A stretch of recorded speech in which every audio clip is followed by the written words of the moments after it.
एक बार फिर से आप सभी भाई बहन का बहुत बहुत स्वागत है आपके अपने channel golden dreams coaching classes पे। आपका लगातार कमेंट आ रहा था कि सर इकोनॉमिक्स अर्थशास्त्र कक्षा 12 का मॉडल पे बनाइए नए ब्लूप्रिंट के आधार पे। जो नया ब्लूप्रिंट आया है उसके आधार पे इकोनॉमिक्स का मॉडल पे बनाइए। तो आपकी कमेंट देखते हुए हमने जो अभी आपका ब्लूप्रिंट आया है 9 तारीख को संशोधित, उस ब्लूप्रिंट के आधार पे हमने आपके लिए पूरा मॉडल पेपर तैयार किया है। तो आपको क्या करना है, वीडियो को पूरा देखना है ताकि हर एक चीज़ आप बारीकी समझ सको। कितने क्वेश्चन आएंगे, कितने नंबर के आएंगे, कहाँ से 4 नंबर का, कहाँ से 5 नंबर का, सारी जानकारी आपको इस मॉडल पेपर पे मिल जाएगी। तो आप लोग वीडियो को पूरा देखिएगा। अगर आप चैनल पे नए आए हैं तो चैनल को सब्सक्राइब कर लीजिए। इसके जस्ट बाद में आपको यूनिट बाय यूनिट इकोनॉमिक्स के इम्पोर्टेंट क्वेश्चन दूंगा। हर एक यूनिट से आपको इम्पोर्टेंट क्वेश्चंस, इम्पोर्टेंट ऑब्जेक्टिव सब कुछ मैं आपको उपलब्ध कराने वाला हूं। तो जल्दी जल्दी आप चैनल को सब्सक्राइब करें और वीडियो को ज़्यादा अपने दोस्तों पे शेयर करें। ठीक है, चलिए शुरू करते हैं वीडियो। आज मैं आपको मॉडल पे बताऊंगा अर्थशास्त्र कक्षा 12 का, ठीक है ना। और हाँ, बहुत सारे भाई बहन कमेंट करते हैं कि सर आर्ट का अलग है क्या, अर्थशास्त्र? तो नहीं, आर्ट और कॉमर्स दोनों के लिए अर्थशास्त्र सेम रहेगा। ठीक है, तो चलिए शुरू करते हैं वीडियो। अगर वीडियो क्वालिटी थोड़ा कम हो तो आप लोग ध्यान सुनिएगा, मैं सारे क्वेश्चन आपको पढ़ के बताऊंगा, ठीक है ना। तो आपको दिक्कत होने वाली नहीं है। तो सबसे पहले आपका रहेगा वस्तुनिष्ठ प्रश्न, ठीक है ना। क्या रहेगा आपका वस्तुनिष्ठ प्रश्न? इसमें आपका है सही विकल्प लिखिए, ठीक है। आपको सही विकल्प करना पहला, ठीक है ना। पहला क्वेश्चन आपका सही विकल्प है। तो पहला क्वेश्चन है आपका, आर्थिक क्रियाएं हमारे अनुकूल हैं अथवा नहीं, इसका अध्ययन किया जाता है। आर्थिक क्रियाएं हमारे अनुकूल हैं अथवा नहीं, इसका अध्ययन किया जाता है, ठीक है ना। फिर मैं रिपीट करता हूँ, आर्थिक क्रियाएं हमारे अनुकूल हैं अथवा नहीं, इसका अध्ययन किया जाता है। 4 ऑप्शन दिए हैं।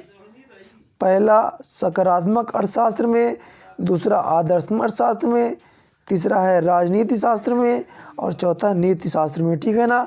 आपको सही ऑप्शन बताना जो सही है, ठीक है। आप लोग पहले उत्तर ढूंढें, इसको करें। जस्ट मैं इसका 2-3 दिन के अंदर मैं इसका आंसर अपलोड कर दूंगा, इसलिए आप लोग चैनल को सब्सक्राइब जरूर कर लीजिएगा, ठीक है ना।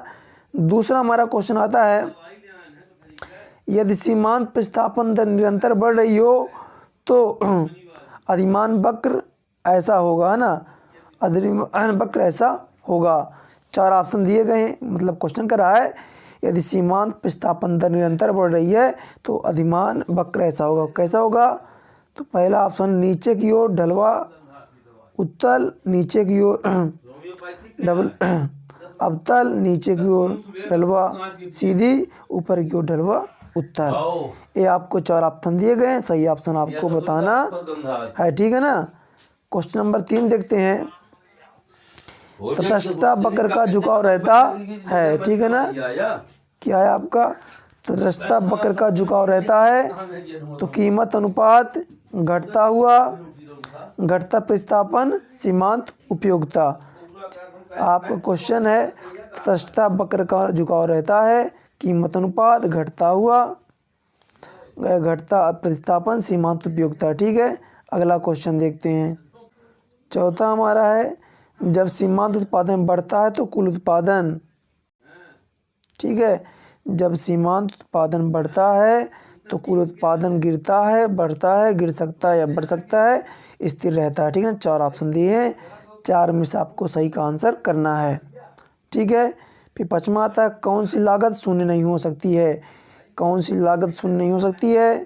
तो सीमांत लागत, स्थिर लागत, परिवर्तनशील लागत और अवसर लागत। सही आंसर आपको बताना है। आगे बढ़ते हैं, रिक्त स्थान की पूर्ति कीजिए, ठीक है। 5 क्वेश्चन रहेंगे आपके, सही विकल्प अब आ गया, रिक्त स्थान की पूर्ति कीजिए। बुनियादी तौर पर उपयोगिता होती है प्रकार की, है ना। बुनियादी तौर पर उपयोगिता होती है, खाली स्थान है प्रकार की। दूसरा है, ऊंची तटस्थता वक्र दर्शाती है स्तर की संतुष्टि, ठीक है। इसमें आपको भरना है। उत्पादन के साधन हैं, ये आपको हो गया। औसत आगम को भी कहा जाता है।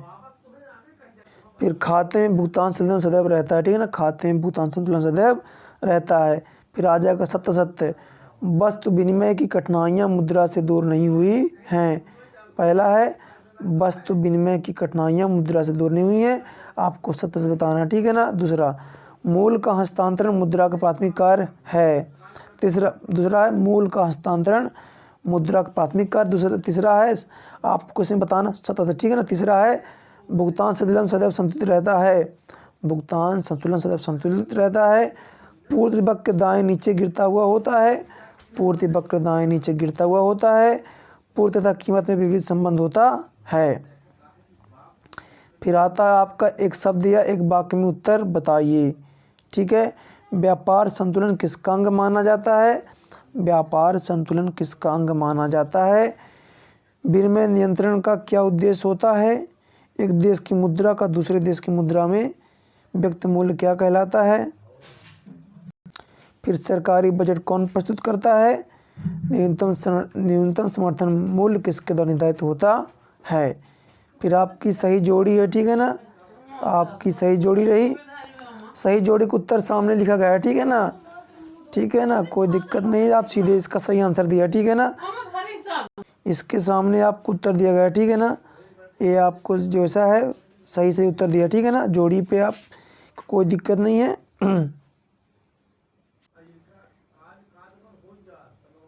चलिए आगे बढ़ते हैं अगले क्वेश्चन की ओर। अब देखिए आपका प्रश्न क्रमांक 6 से ना 2 नंबर रहेगा, ठीक है ना।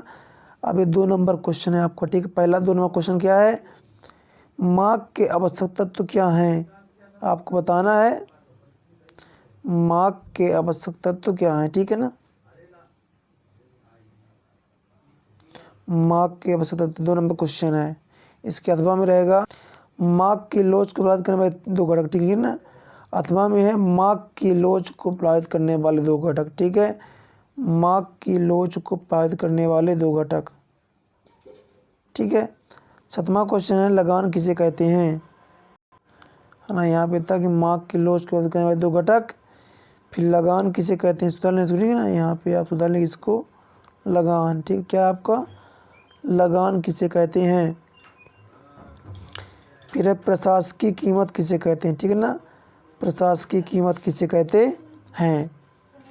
8वां नंबर आता है आपका प्रशासित कीमतों का आर्थिक विकास पर प्रभाव बताइए।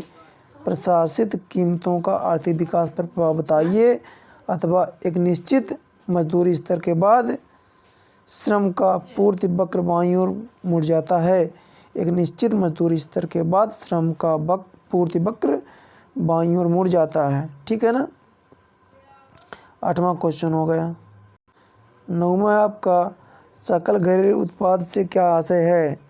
सकल घरेलू उत्पाद से क्या आशय है? अथवा में राष्ट्रीय आय तथा प्रति व्यक्ति आय में अंतर लिखिए, भी आपका 2 नंबर का ही है, ठीक है। फिर आता है आपका 10वां राजस्व घाटा और राजकोषीय घाटा में संबंध बताइए, अथवा सरकारी घाटे और सरकारी ऋण ग्रहण में क्या संबंध है, व्याख्या कीजिए। ये आपके 2 नंबर वाले क्वेश्चन है। 2 नंबर वाले आपके 5 क्वेश्चन रहेंगे, ठीक है ना। 2 नंबर वाले आपके 5 क्वेश्चन रहेंगे। अब आते हैं 3 नंबर में, ठीक है। माग वक्र की मान्यताओं को लिखिए। क्वेश्चन है माग वक्र की मान्यताओं को लिखिए, अथवा में पूरकों को परिभाषित कीजिए। ऐसी 2 वस्तुओं के उदाहरण दीजिए जो एक दूसरे के पूरक हैं। बजट रेखा की प्रवणता नीचे की ओर क्यों होती है? अथवा में है तटस्थता वक्र क्या है, इसकी विशेषता लेकिन आपको बताना है कि जो आपका तटस्थता वक्र क्या है ना। आगे बढ़ते हैं। अगला हमारा उत्पादन फलन की मान्यताएं बताइए।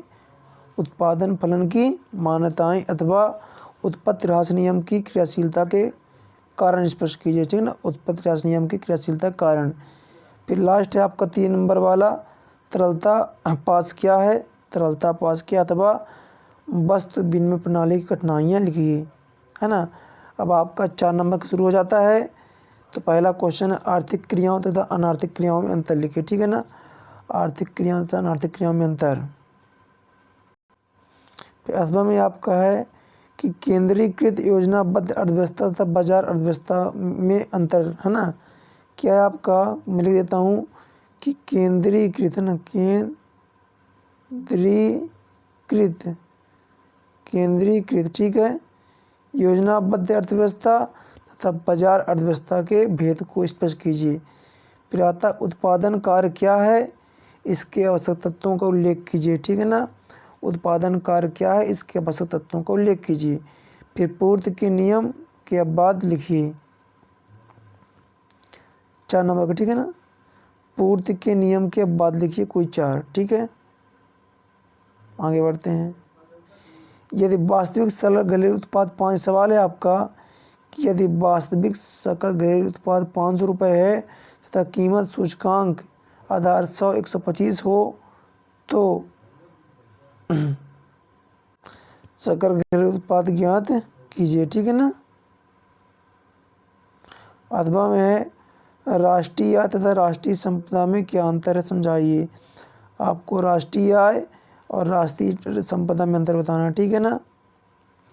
ये सब 4 नंबर के हैं। फिर 18वां है केंद्रीय बैंक का बैंकों का बैंक कार्य समझाइए, ठीक है ना। केंद्रीय बैंक का बैंकों का बैंक कार्य समझाइए।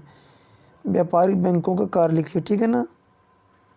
सॉरी, व्यावसायिक बैंकों को बैंक के कार्य को समझाइए, काफ़ी इंपॉर्टेंट है।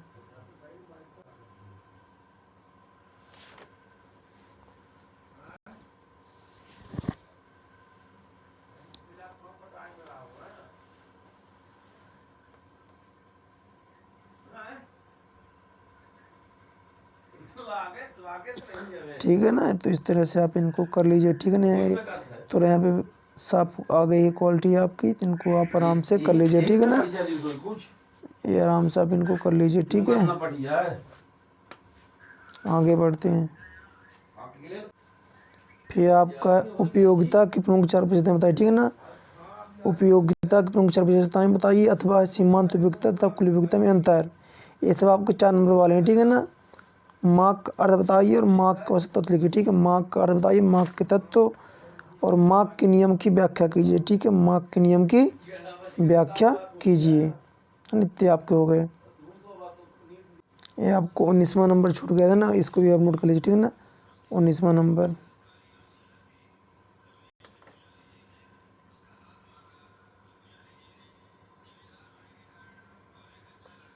ठीक है। अब चलिए 21वां नंबर आपका आता है संतुलित व्यापार शेष और चालू खाता संतुलन में अंतर, ठीक है। विदेशी विनिमय दर से क्या आशय है, स्थिर तथा विलोपपूर्ण विनिमय दर में 3 अंतर, है ना। तो यहाँ तक आपका था 4 नंबर वाला, ठीक है ना। यहाँ तक आपका था 4 नंबर। अब 22वां नंबर से आपका 5 नंबर शुरू हो जाएगा। कितने नंबर, 5 नंबर हो जाएगा। क्वेश्चन आपको दिया है कि समसीमांत उपयोगिता नियम की व्याख्या कीजिए अथवा मार्क की लोच क्या है, इसका मत बताइए। फिर 22वां है पूर्ण प्रतियोगिता की दशा में अल्पकाल में किसी वस्तु का मूल्य कैसे निर्धारित होता है, उदाहरण तथा रेखाचित्र द्वारा समझाइए। 5 नंबर का पूर्ण प्रतियोगिता की दशा में अल्पकाल में किसी वस्तु का मूल्य कैसे निर्धारित होता है, उदाहरण तथा रेखाचित्र द्वारा समझाइए। अथवा है फर्म के संतुलन क्या अर्थ है, फर्म के संतुलन विशेषताओं की स्पष्ट कीजिए, ठीक है। फिर 24 नंबर आप कह रहा बाजार के विस्तार को प्रभावित करने वाले तत्वों की विवेचना कीजिए अथवा पूर्ण प्रतियोगिता की 4 विशेषताएं बताइए तथा और व्याख्या कीजिए। फिर 25 नंबर आप कह रहा ये सब 5 नंबर वाले हैं, ठीक है ना। 22 से लेकर 26 तक 5 नंबर का रहेगा। बाद में राष्ट्रीय आय वृद्धि की धीमी गति के किन्हीं 5 कारणों का वर्णन कीजिए अथवा बंद अर्थव्यवस्था और खुली अर्थव्यवस्था में अंतर लिखिए, ठीक है। अब देखते 26वां नंबर मुद्रा में भारत में बैंकों का महत्व लिखिए। अब मुद्रा का कार्य क्या है, किन्हीं 4 को समझाइए, ठीक है। इस तरह से आपके 26 क्वेश्चन हो चुके हैं, यानी कि मैं आपको समझा देता हूँ पूरा ब्लूप्रिंट। तो 25 नंबर का आपका ऑब्जेक्टिव रहेगा, 2 नंबर वाले 5 क्वेश्चन रहेंगे, 3 नंबर वाले आपके 4 क्वेश्चन रहेंगे, 4 नंबर वाले आपके 7 क्वेश्चन रहेंगे और 5 नंबर वाले आपके 5 क्वेश्चन रहेंगे। इस तरह से ये आपका पूरा ब्लूप्रिंट है, ठीक है। हालांकि मैंने इसका वीडियो डाला है, आप वो जाकर वहाँ देख सकते हैं, ठीक है। मिलते हैं अगले वीडियो पे। अगर अभी तक चैनल सब्सक्राइब जरूर कर लीजिएगा।